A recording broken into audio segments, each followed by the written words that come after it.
आत्महत्या करण्यापेक्षा ज्या व्यक्तीने तुमच्या खच्चीकरण केलेला आहे त्या व्यक्तीला तुम्ही तोंड द्या आणि मरण्यापेक्षा जिवंत राहा आणि त्यांचे कहते ना आप उसके गले की हड्डी ऐसे बन जाओ कि जो ना वो निगल पाए ना उगल पाए, ऐसे गले की हड्डी जैसे मी धन्या मुंडेची हड्डी मी बनलेली आहे आज, जो वो ना निगल पा रहा है ना उगल पा रहा है.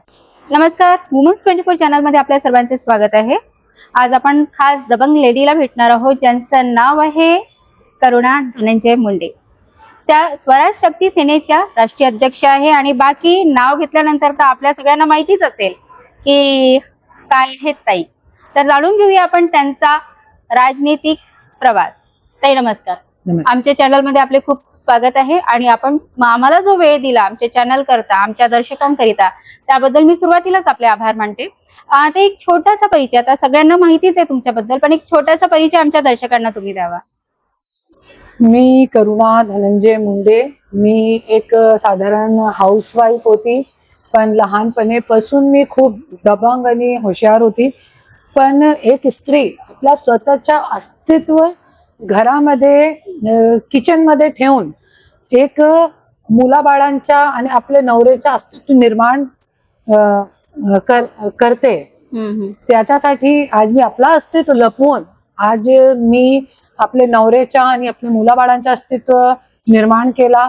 पण ज्या वेळे मला रोडवरती सोडण्यात आलं 27 वर्ष नंतर, तुम्ही विचार करू शकता एक स्त्री जे आहे 27 वर्ष आपलं अस्तित्व जे आहे ते फक्त किचन मध्ये ठेवून अगदी आपल्या घरामध्ये आपले पती आणि मुलाबाळांसाठी आपलं अस्तित्व आज कुठेतरी विसरते की माझं काय अस्तित्व आहे.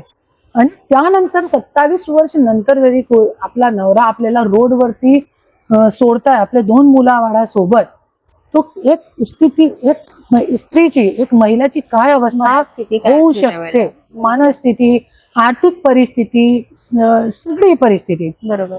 पण त्या परिस्थितीचा विचार न करता आणि त्या परिस्थितीवरती रडत बसण्यापेक्षा मी त्या परिस्थितीला तोंड देण्याचा मी प्रयत्न केलेला आहे. आणि आज जे मी केलेलं आहे तुमच्या सगळ्यांचे, महाराष्ट्राची जनतेच्या समोर आहे. आज मला 3 वेळा जेलमध्ये टाकण्यात आलेला आहे. आपले पॉलिटिकल पॉवर, ज्या व्यक्तीला मी मंत्री केला त्या व्यक्तीने आपले पदाचा गैरवापर करून मला 3 वेळा जेलमध्ये टाकला. पण ज्या वेळे आखरी वेळ मी गेली जेलमध्ये, येरवडा जेलमध्ये 45 दिवस होती मी, त्यावेळी मी विचार केला नाही, आपण जरी एक नवऱ्याला आपण मंत्री करू शकतो तो आपण स्वतः कशाला नाही होऊ शकतो. अगदी बरोबर. हे माझे डोक्यामध्ये विचार आला आणि त्या वेळी जेलमध्ये बाहेर येऊन मी आपला स्वतःचा पक्ष काढला, स्वराज्य शक्ती सेना ज्याचं नाव आहे, आणि ते पक्षाच्या माध्यमातून मी आज आपले विचार घेऊन महिलांच्यासाठी काम करत आहे. ताई खरं तर निशब्द म्हणायला हरकत नाही. तुम्ही ज्या पद्धतीने आम्हाला डिस्क्राईब केलं आतापर्यंत, तुम्ही कसं रस्त्यावर आलात आणि त्याच्यानंतर 3दा तुम्हाला जेलमध्ये टाकण्यात आलं आहे आणि 45 दिवस हे काही सर्वसाधारण गोष्ट नाहीये. आपल्या कुटुंबापासून 45 दिवस जेलमध्ये आपण जो वेळ घालवला असेल त्याचा तर आपण विचारही करू शकत नाही किंवा कल्पना देखील करू शकत नाही. मला एक विचारायचं होतं ताई, जसं आम्ही सगळे तुमचे व्हिडिओ बघतो आजपर्यंत, मी तरी पर्सनली तुम्हाला कधी भेटले नव्हते, भेटल्यानंतर खरंच मला खूप आनंद झाला. पण आम्ही जी करुणा धनंजय मुंडे बघतो, ही करुणा धनंजय मुंडे आणि आधीची करुणा शर्मा, यात काय फरक आहे? खूप फरक आहे. मी लहानपणीपासून खूप दबंग होती आणि जे लग्नानंतर आज फक्त नवऱ्याची आणि मुलाबाळांची सेवामध्ये माझे पूर्ण 26 वर्ष गेलेले आहे. आणि आता 4 वर्ष अगोदर आमचा जे डिस्प्यूट सुरू झालेला आहे आणि त्यानंतर आज तुम्ही बघितलेला आहे की आज जे आहे, आज जे भोली भाली देवधर्म करणारी करुणा मुंडे जे घरामध्ये होती 26 वर्ष, ती आज महाराष्ट्राची, कोणी मला रणरागिणी म्हणतोय, कोणी मला क्रांतिकारी महिला म्हणतोय, कोणी मला झाशीची राणी म्हणतोय. तो आज हे सगळी गोष्टी, सगळी टॅगलाईन आज मी हे लोकांच्या समोर आहे. नक्कीच. ताई, जसं आम्ही तुमचे व्हिडिओज बघितले, त्या व्हिडिओज मध्ये कसं आहे की काही लोक चांगल्या कमेंट्स करतात, काही लोक वाईट कमेंट्स देखील करतात. जेव्हा आपण कुठेतरी घराच्या बाहेर निघतो तेव्हा या सगळ्या गोष्टींना तोंड द्यावं लागतंच. तर जेव्हा या वाईट कमेंट्स तुमच्याकरता येतात त्याबद्दल तुम्ही काय बोलू शकता यावर? जे लोक वाईट कमेंट करताय, मी 27 वर्ष एक असे घराण्याची सून आहे, जे माझे सासरे मंत्री होते, माझी ननंद मंत्री होती आणि माझा नवरा मंत्री होता. असे घराण्याची मी सून आहे, अशी व्यक्तीची मी बायको आहे. आणि ही सगळी गोष्टी मी घरामध्ये बघितलेला आहे की जे वाईट कमेंट करणारे लोक आहे, ते लोक माझे नवऱ्याचे आहे आणि हे राजकारणी लोकांचे आहे. ज्या लोकांच्या विरोधात मी बोलते त्या लोकांची एक सोशल मीडिया टीम असते. ते सोशल मीडिया टीम मध्ये जे पेड लोक असतात, ती लोक माझ्याबद्दल वाईट कमेंट करताय आणि और कोणी करत नाही. क्योंकि माझ्या जे आहे लोकांच्या सोबत फक्त प्रेमाचा नाता आहे. क्योंकि मी कोणालाही ओळखत नाही, कोणी मला ओळखत न होता. पण आज ज्यावेळी मी हे भांडणमध्ये मला ज्यावेळी जेलमध्ये टाकण्यात आला, त्यावेळी ज्यावेळी मी रोडवरती आली, मार्केटमध्ये आली, त्यावेळी लोकांनी मला माझ्याबद्दल माहीत पडला. तो लोकांना माझ्याबद्दल माहीत नाही, मला लोकांच्या बद्दल माहीत नाही. तो माझी कोणाचीही कोणत्याही व्यक्तीसोबत दुश्मनी नाहीये. कोणी मला असं वाईट कमेंट करू शकत नाही. पण आज जे मी राजकारणमध्ये आहे, तो माझा धर्म जे मी आहे ते मी पाळते. आज कोणत्याही व्यक्ती जरी सीएम असो किंवा पीएम असो, त्यांच्याबद्दल त्यांची वाईट गोष्टीबद्दल चांगली गोष्टीबद्दल त्यांचं कौतुक करणं माझा फर्ज आहे. त्यांची वाईट गोष्टीबद्दल आक्षेप घेणं माझा फर्ज आहे. तो त्यांचे लोक मला वाईट कमेंट करतात, असं कोणी व्यक्ती असं दुसरे लोक मला कमेंट करत नाही. बरोबर. ताई, एक विचारायचं होतं मला तुम्हाला.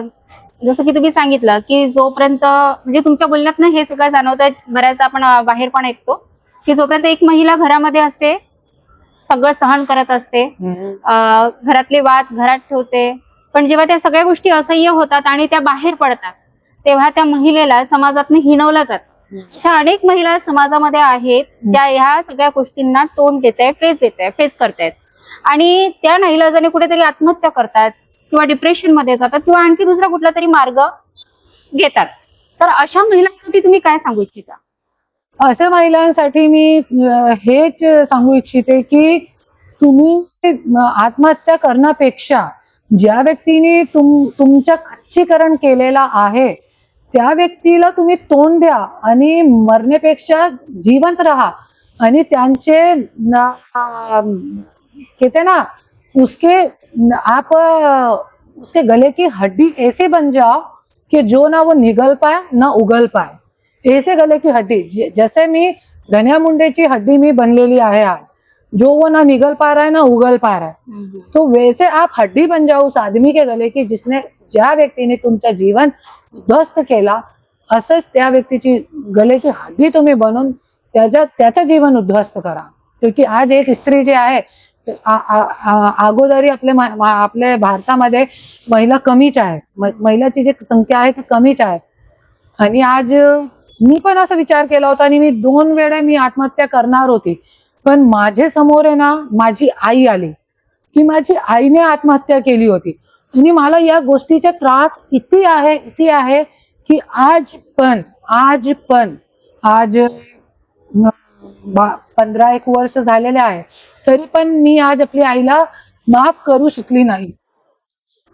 तसंच मला असा विचार आला की नाही, आपण आत्महत्या करण्यापेक्षा आज जरी मी आत्महत्या केली माझ्या मुलाबाळांच्या काय होणार. नक्की बरोबर. हे विचार करून मी हे विचार आपला थांबवला आणि मी विचार केला की नाही, ज्या व्यक्तीला मी घडून दिलेला आहे त्या व्यक्तीला 100% मी तोंड देणार. आणि जे परिस्थिती आलेली आहे माझ्या समोर, ते परिस्थितीच्या संधीच्या सोना करून मी त्यांना दाखवणार की एक स्त्रीमध्ये काय शक्ती असते. आणि जरी मी तुम्हाला घडवू शकते, मी स्वतःला घडवू शकते. मी ह्या मुलाखतीला ज्या पण महिला बघतायत, हारलेल्या आहेत, थकलेल्या आहेत, जगाण्याचं कुठेतरी त्यांना धैर्य निघालेलं आहे आणि असं वाटतंय त्यांना की मी सुसाईड करावं. तर एकदा हा इंटरव्ह्यू नक्कीच बघा आणि ताईंच्या ज्या भावना आहेत त्या कदाचित त्याच्यातून तुमच्यापर्यंत पोहोचतीलच आणि त्या व्यक्त करत आहे ज्या पद्धतीने त्यांना त्रास होतो आहे. आणि मी एक गोष्ट, सॉरी इंटरप्टिव्ह, मी एक गोष्ट और सांगणार आहे. जसे ताईने सांगितलं की तुम्ही एकदा हे इंटरव्ह्यू बघा, माझ्या तोंड बघून तुम्ही जिण्याची अपेक्षा ठेवा.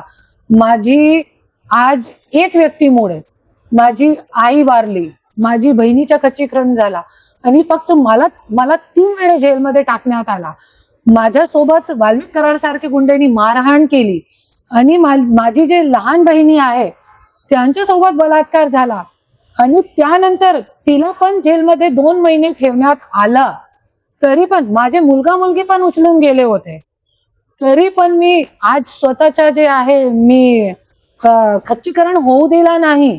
या गोष्टीवरून माझ्यापेक्षा जास्त मोठी तुमची समस्या नसेल किंवा असेल पण तो त्याच्यासाठी मी हात जोडून कडकडीची विनंती करेन की कोणीही आत्महत्या करू नका. जीवन खूप चांगलं आहे, खूप सुंदर आहे. आणि मी पण 4 वर्ष अगोदर मी विचार केला होता की नाही माझ्यासोबत खूप वाईट झाला, पण आज मला असं वाटते माझ्यासोबत खूप चांगला झाला. क्योंकि आज जे घरामध्ये असणारी करुणा मुंडे होती, जे फक्त किचन आणि देवघर सांभाळत होती आणि आपलं घर सांभाळत होती, अशी महिला आज महाराष्ट्रामध्ये नाही किंवा पूर्ण भारतामध्ये मी एक इतिहास घडलेला आहे. आता तुम्हाला मी सांगू इच्छिते, दुबईकडून माझ्या एक महिलाचा केस आला, अमेरिकामध्ये एक केस आला आणि आता रशियामधून एक महिला सोबत इंडियन व्यक्तींनी छळ केलेला आहे. ते केस पण माझ्याकडे आलेला आहे. मी काहीच नाहीये, मी एक सरपंच सुद्धा नाहीये, पण रशियामध्ये बसलेल्या इंडियन लोकांना माहिती आहे की महाराष्ट्रामध्ये मुंबईमध्ये असणारी एक करुणा मुंडे ही महिलांची प्रॉब्लेम सोडवत आहे. ती माझ्यासाठी खूप मोठी गोष्ट आहे, माझ्यासारखी महिलासाठी. त्याच्यासाठी तुम्ही जे जिवंत राहून तुमच्या स्थितीत खूप चांगला निर्माण करू शकतो. जसं मी तुम्हाला सांगितलं की मी आत्महत्या करणार होती, पण केला असता तो आज मी रशियाची महिलाच्या इंडियामध्ये बसून प्रॉब्लेम सॉल्व्ह करू शकली होती का? नाही. तसंच तुम्ही पण होऊ शकता. प्रत्येक महिलामध्ये, प्रत्येक व्यक्तीमध्ये काहीतरी टॅलेंट असतोय. जेव्हा एक महिला स्वतःवर होणाऱ्या अन्यायाविरुद्ध आवाज उठवते ना, ती एक महिला नसते तर तिच्या पाठीमागे असणाऱ्या असंख्य महिला असतात की ज्यांना कुठेतरी हिंमत मिळत असते. आणि ताई आज तुम्ही त्या नाव रूपाने लौकिक मिळवत आहात. वुमन्स 24 चॅनल नेहमी तुमच्यासाठी सपोर्ट मध्ये असेल. तुमचे कुठलेही मुद्दे असेल आम्ही आमच्या चॅनलला नक्कीच लावू. आणि ताई शेवटचा एक प्रश्न विचारायचा होता मला तुम्हाला की तुम्ही जी सेना उभारलेली आहे आता, सेनेचा महत्वाचे मुद्दे काय, उद्देश काय? स्वराज्य शक्ती सेनाचा महत्वाचा मुद्दा आहे जे शेतकरी पासून महिलापर्यंत, एक शिक्षक पासून एक स्टुडंट पर्यंत, एक नवरेपासून एक बायकोपर्यंत सगळ्यांना न्याय भेटला पाहिजे. आज महाराष्ट्रामध्ये जे खूप मोठा मुद्दा आहे जातीपातीमुळे विकासाचा मुद्दा, जे आज कुठेतरी विसरलेला आहे. बरोबर. आज कुठेच नाही विकासाचा मुद्दा. मी सगळीकडे बघितलेला आहे.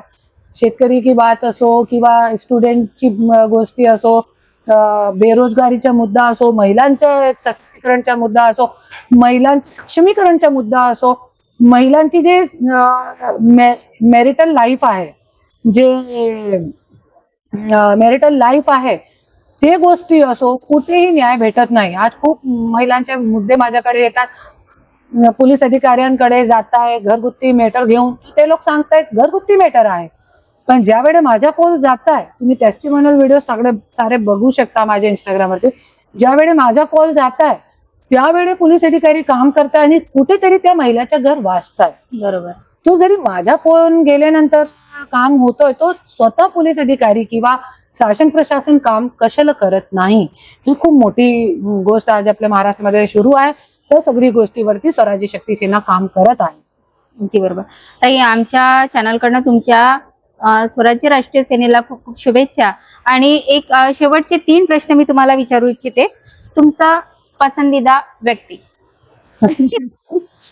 पसंदीदा व्यक्ति तो हर पत्नी के लिए अपना पति ही होता है. तो जे माझा नवरा आहे ते माझ्यासाठी माझ्या पसंदीदा व्यक्ती आहे. क्या बात है, जिनसे हमारी लड़ाई है वही हमें पसंद है. दोस्त भी तेच आहे आणि दुश्मन दुश्मन भी भी वही तेच है. आहे. त्याच्यासाठी लढाईमध्ये बळ आहे ना. येस येस येस, बिलकुल. म्हणजे अस्तित्व सध्या करुणा मुंडेंचं आहे ते दोस्त आणि दुश्मनीमुळे आहे. येस. यस. पसंदीदा किताब या कोई मूवी? माझी पसंदीदा मूवी आहे देवदास. ओ देवदास. ज्या मार्गावर आता माझा नवरा चाललाय. म्हणजे शाहरुख खान. नाही नाही, माझा नवरा त्या मार्गावरही आहे आज, देवदासच्या मार्गावर. अच्छा.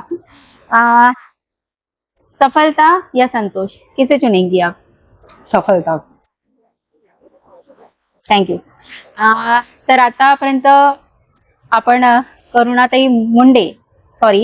करुणाताई धनंजय मुंडे यांच्याशी अगदी दिलखुलास चर्चा केली आणि मला तरी असं वाटतं की आपल्या प्रत्येक प्रश्नांची उत्तरं मिळालेली असावीत. कशा करुणा मुंडे घडल्यात आणि करुणा मुंडे पुढे काय असतील. आमच्या चॅनलच्या शुभेच्छा तर आहेच, पण तुमच्या दर्शकांच्या शुभेच्छा पण तेवढ्याच आवश्यक आहे. अशाच नवनवीन मुलाखती करता बघत राहा वुमन्स 24 चॅनल. तोपर्यंत धन्यवाद.